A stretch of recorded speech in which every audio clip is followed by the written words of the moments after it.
Құрмақтанып болмайын қуыс кеуде, Құдайға шүкір, баршылық туыс менде. Бөшкедегі балдында тәтті болар, туысыңмен отырып уышсеңде. Солар аман жүрсегер маңайымда, қызығынан солардың қалайым ба, кейде сыйлап жатады төрге сүйреп, кейде құным бір тиын ағайынға.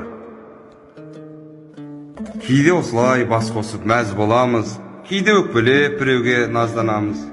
Жазықсыздан жазғырып біреулерді тіпті көрмей кетуге аз қаламыз. Ырылдаймыз, бірақ та қаба алмаймыз. Жақсы адамды бәрібір таба алмаймыз. Жамандыққа бәрібір бара алмаймыз. Жақсылыққа шақырса қала алмаймыз. Бүгін мақтап, ертесі жамандаймыз. Сөйте тұра іздейміз, алаңдаймыз.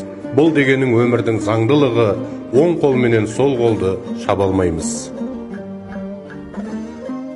Қиналғанда қалдырып жолда сені, итеріп тастамайды жарға сені. Өкпе айтатын ағайын болмаса егер, дүниенің қызығы болмас еді. Алмас кездік жатпайды қын түбінде, ынтымағы туыстың бірлігінде. Өлгеннен соң кімге керек мың ойбайың, сыйлассаң сыйласып қал тірлігінде. Жоқ нәрсеге өкпе айтып ұрыспаңдар, араларың ажырап суыспаңдар. Қайда жүрсем Алладан сұрайтыным, сендер аман жүріңдер, туысқандар.